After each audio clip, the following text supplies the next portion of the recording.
Dear Esther, the gulls do not land here anymore. I've noticed that this year they seem to shun the place. Maybe it's the depletion of the fishing stock driving them away. Perhaps it's me. When he first landed here, Donnelly wrote that the herds were sickly and their shepherds the lowest of the miserable classes that populate these Hebridean islands. 300 years later, even they have departed.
There was once talk of a wind farm out here, away from the rage and the intolerance of the masses. The sea, they said, is too rough for the turbines to stand. They clearly never came here to experience the becalming for themselves. Personally, I would have supported it. Turbines would be a fitting contemporary refuge for a hermit. The revolution and the permanence.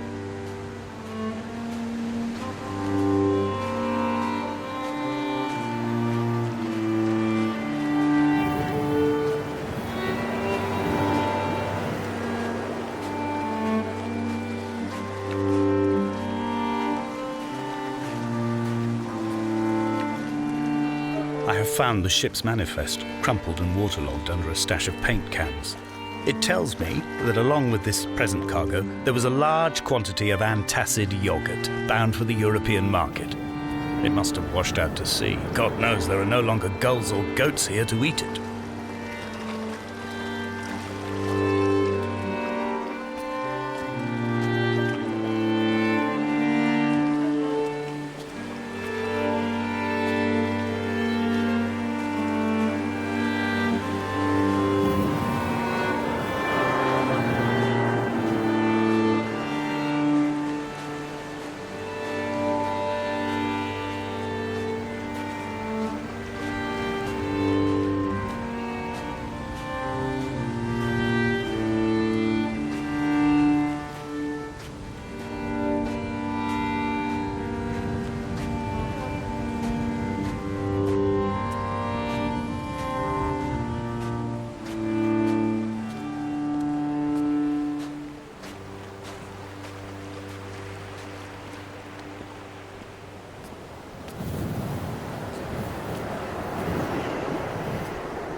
reading Donnelly by the weak afternoon sunlight.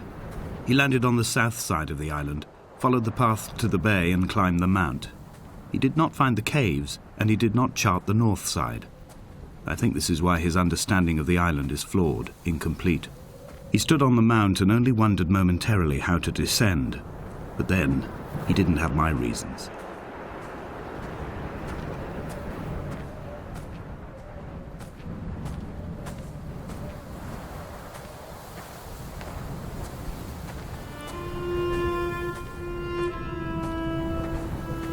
When someone had died or was dying, or was so ill they gave up what little hope they could sacrifice, they cut parallel lines into the cliff, exposing the white chalk beneath.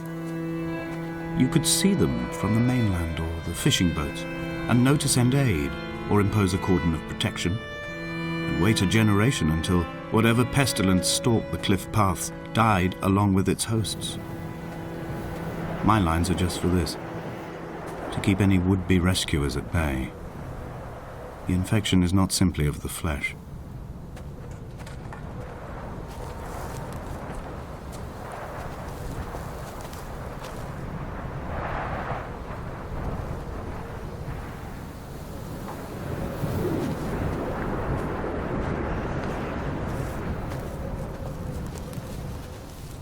I quote directly: a motley lot with little to recommend them. I have now spent 3 days in their company. That is, I fear, enough for any man not born amongst them. Despite their tedious inclination to quote scripture, they seem to me the most God-forsaken of all the inhabitants of the outer isles. Indeed, in this case, the very gravity of that term, forsaken by God, seems to find its very apex. It appears to me that Donnelly, too, found those who wander this shoreline to be adrift from any chance of redemption. Did he include himself in that, I wonder?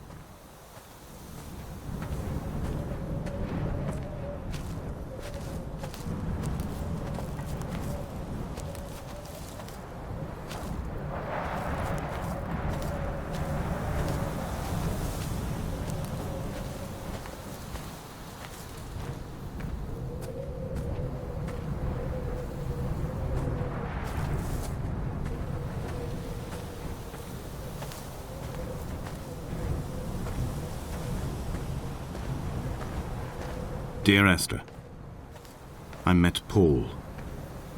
I made my own little pilgrimage. My Damascus, a small semi-detached on the outskirts of Wolverhampton. We drank coffee in his kitchen and tried to connect to one another. Although he knew I hadn't come in search of an apology, reason or retribution, he still spiraled in panic, thrown high and lucid by his own dented bonnet. Responsibility had made him old. Like us, he'd already passed beyond any conceivable boundary of life. I threw my arms wide and the cliff opened out before me, making this rough home. I transferred my belongings from the bothy on the mount and tried to live here instead. It was cold at night and the sea lapped at the entrance at high tide. To climb the peak, I must first venture even deeper into the veins of the island, where the signals are blocked altogether. Only then will I understand them, when I stand on the summit and they flow into me, uncorrupted.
He still maintains he wasn't drunk, but tired. I can't make the judgment or the distinction anymore. I was drunk when I landed here, and tired too. I walked up the cliff path in near darkness and camped in the bay where the trawler lies beached. It was only at dawn that I saw the bothy and decided to make my temporary lodgings there. I was expecting just the aerial and a transmitter stashed in a weatherproof box somewhere on the mount.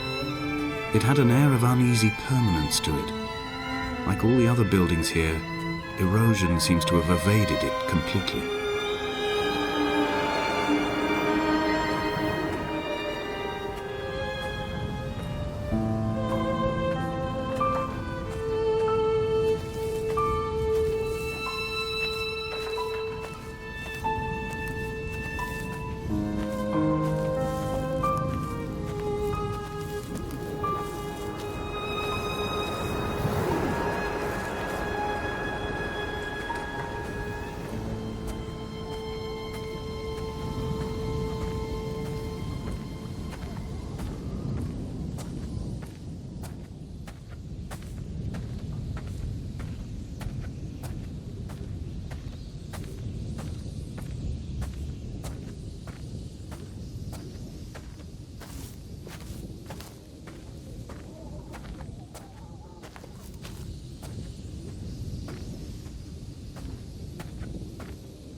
Dear Esther, I have now driven the stretch of the M5 between Exeter and Bristol over 21 times. But although I have all the reports and all the witnesses and have cross-referenced them within a millimetre using my Ordnance Survey maps, I simply cannot find the location. You'd think there would be marks to serve as some evidence. It's somewhere between the turn-off for Sanford and the welcome brake services, but although I can always see it in my rear-view mirror, I have as yet been unable to pull ashore.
I had kidney stones and you visited me in the hospital.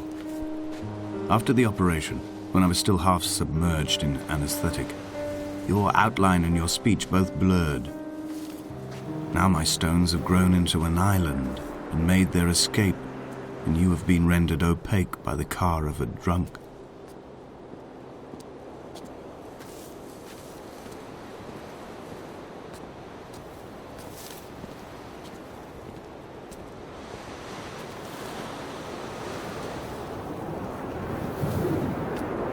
When I first looked into the shaft, I swear I felt the stones in my stomach shift in recognition.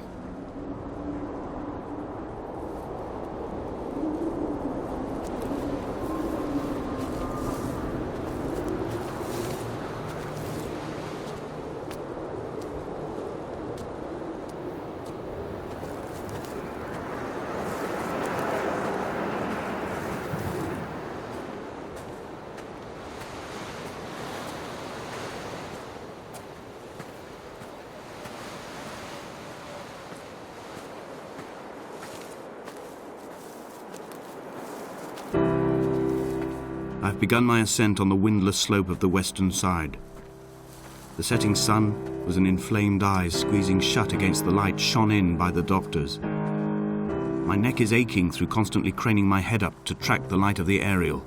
I must look downwards, follow the path under the island to a new beginning.